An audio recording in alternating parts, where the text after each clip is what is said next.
Hello friends, welcome back to my channel 360 Degrees Tech Cafe. So today, continuing with our Python series, I am here with the Python package NumPy. NumPy, or the acronym for Numerical Python. This is a fundamental and now a popular package that helps to get high performance computing as well as data analysis on large arrays of data. It provides for ndarray, which is for creating multiple dimensions arrays. So it could range from one dimensional, two, three, four, and to any degree. Internally, it stores data in contiguous blocks of memory that are uh, adjacent to each other, independent of other built-in Python objects. So that uses much lesser memory than other built-in Python sequences.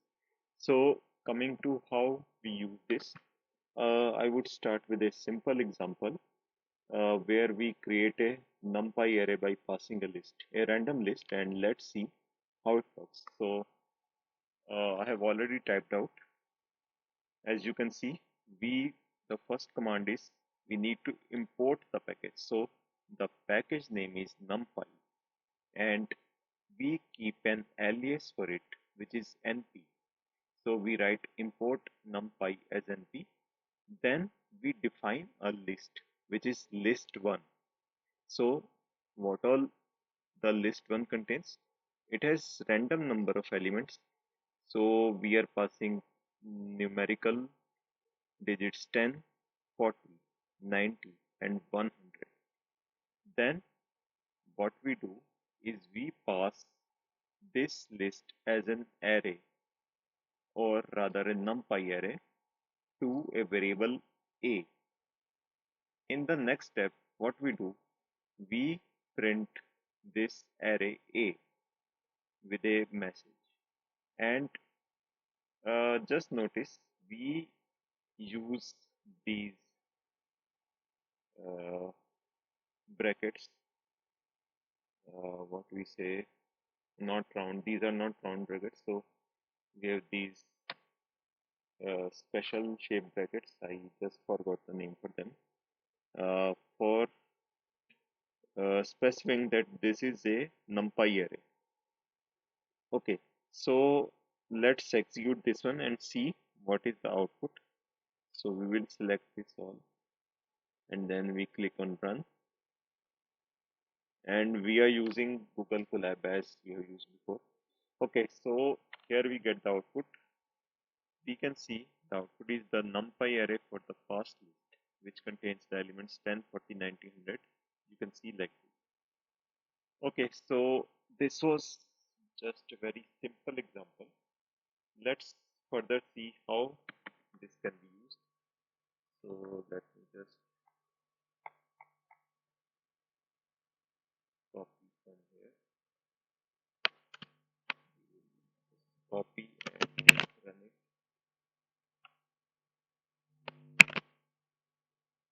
And just for clarity sake, I would remove this one. Okay, so we are now going to see an example where we would be handling 1D, or the one-dimensional array, and a few more functions. So we define two arrays. The first array is an array of 0. So all the elements in this one-dimensional array would be zeros. And how many elements? 4. So what we do? We okay. So I would like to need to import numpy as np again, because we have removed it at the top, so we will need it again. So it is np dot zeros to define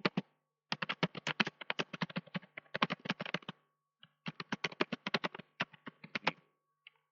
Similarly, we define an array of 5 ones.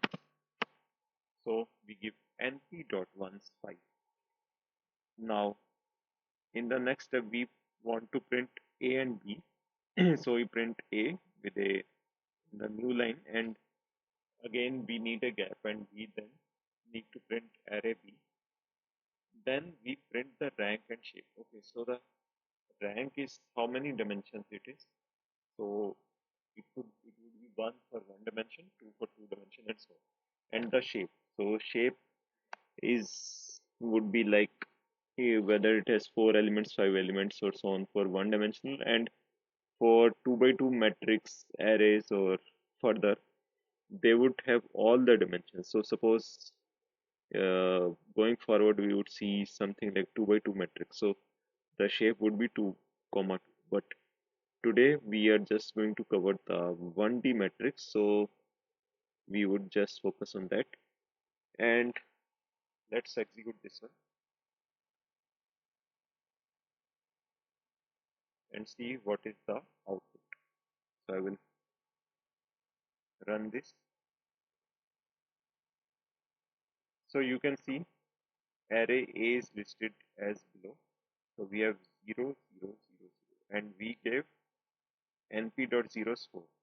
So that means an array, NumPy array with 4 zeros is listed here. And the array B was defined as array of 1 5 times. So we have 1 occurring 5 times.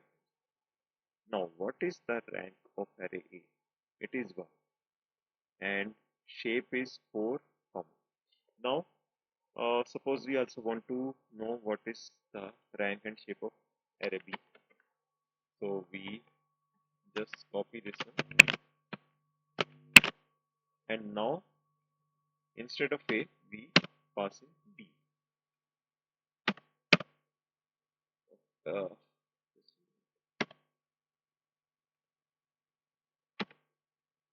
and here B dot shape.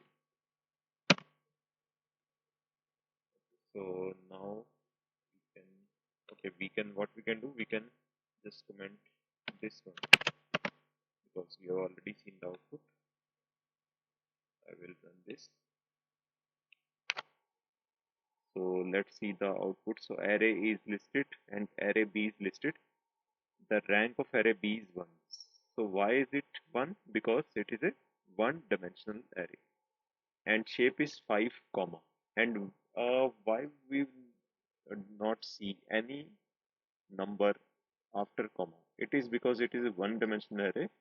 So we have only 5 elements in one dimension and there is nothing in the other dimension. So it's a one dimensional, so there would be nothing. And if it had been something higher like 2, 3 or any n number of elements or sorry, n number of degree, so that would have, we could have seen output here also.